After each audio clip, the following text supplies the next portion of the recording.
What if we storm the Bermuda Triangle? That's the latest crazy question on the minds of thousands of people, following suit with the trend of storming places we normally can't venture to. Hey everyone, welcome back to Life's Biggest Questions. I'm Paoli, stepping in for today's video concerning a very peculiar new cultural phenomena that now has people on Facebook naively signing up to take a trip out to the unknown. This all started thanks to a pledge of over 1.5 million people on Facebook who want to storm Area 51 in an attempt to see what the secure airbase facility is hiding behind its restricted boundaries, scheduled to take place on September 20th of 2019. Despite it starting as a joke, it has started a trend on the internet and has piqued the curiosity of millions across the globe. And if you thought that was absurd, fret not, friends. There is an even more perplexing petition surfacing on the good old interwebs in the form of "Storm the Bermuda Triangle. It can't swallow all of us." Almost 40,000 people have either confirmed their attendance or shown interest on the Facebook event, hoping that they can be part of history and dismantle the Bermuda Triangle's conspiracy theories once and for all. So today we are diving into the question, what if we stormed the Bermuda Triangle? What would happen? Is it possible, and if so, what would we find there? For starters, let's take a look at why exactly the Bermuda Triangle has become the next place of interest in this storming trend. Inspired by the millions of people who hopped onto the Let's Storm Area 51 pledge, an attempt to finally, I quote, "see them aliens." As it's noted on the Facebook event page, others decided to embark on their own insane mission by organizing a one-way trip to the Bermuda Triangle. Because as one eager user put it, if we don't find the aliens at Area 51, they're bound to be in the Bermuda Triangle. The Bermuda Triangle, also known as the Devil's Triangle or Hurricane Alley, is a region in the western part of the North Atlantic Ocean between Bermuda, Puerto Rico, and Florida, where it's said that a number of aircrafts and ships have disappeared under mysterious circumstances. While it's become famous thanks to these urban legends, there has never been any reputable evidence to prove that something mysterious has caused these crafts to disappear. Beyond natural circumstances, that is. It's within the vicinity of some of the most heavily traveled shipping lanes in the world, frequented by a large amount of ships going to and from the Americas, Europe, and the Caribbean islands, and cruise ships tend to regularly sail within those regions. Considering the large amounts of traffic that the area gets, the number of accidents bound to occur is increased in comparison to other areas in the Atlantic Ocean.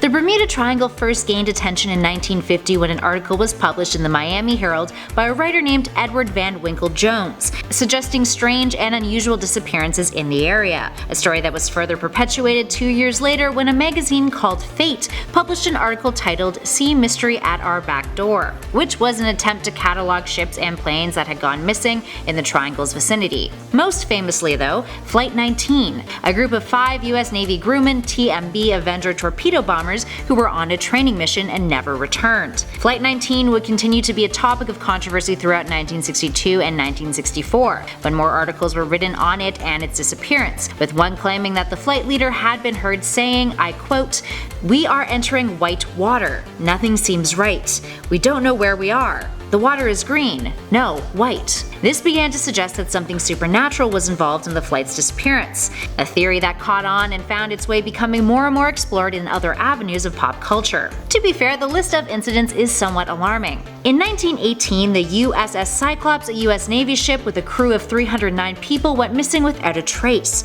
becoming the largest loss of life incident in the history of the US Navy not related to combat. Some theories blamed storms or capsizing, others believed a wartime enemy was to blame, and some think that it could have been due to heavy metallic ore cargo inevitably sinking the ship.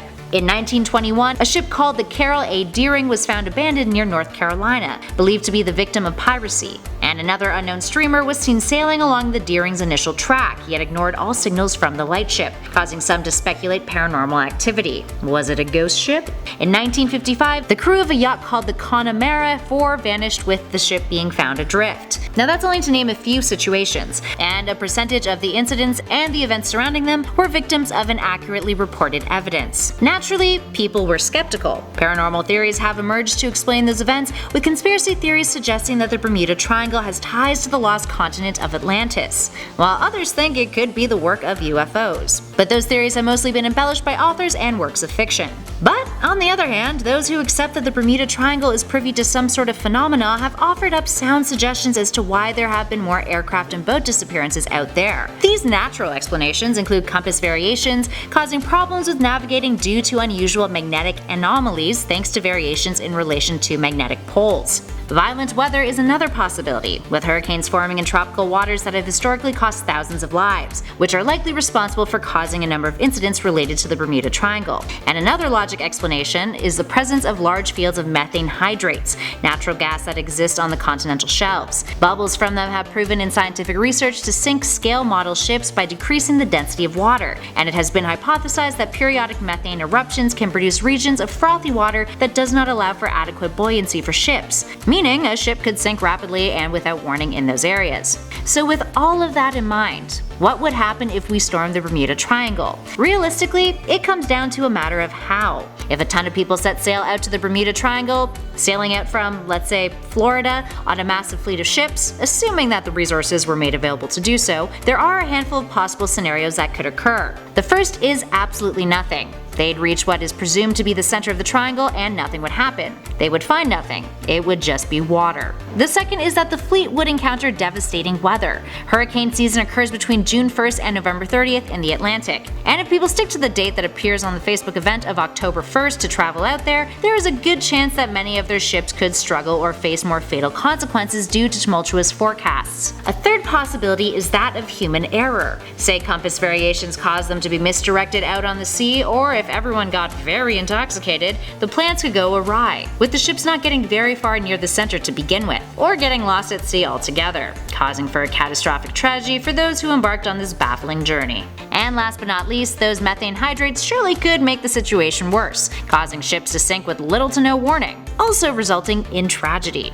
All in all, if not planned properly and under the supervision of experts, the chance for failure without encountering anything supernatural or paranormal is astonishingly high, especially considering that the thousands of people signing up to the event likely have zero experience sailing in the Atlantic Ocean. And that's not even getting into the amount of stress and money that would go into rescue efforts to bring everyone home safely. Considering that the Facebook event states, I quote, "Attendees must dress as SpongeBob characters or pirates. I'll provide the boats and scuba gear, just bring weed and a lot of beer and whiskey," we think it's safe to say that no one actually anticipates anyone attempting to storm the Bermuda Triangle for real. Or so we hope.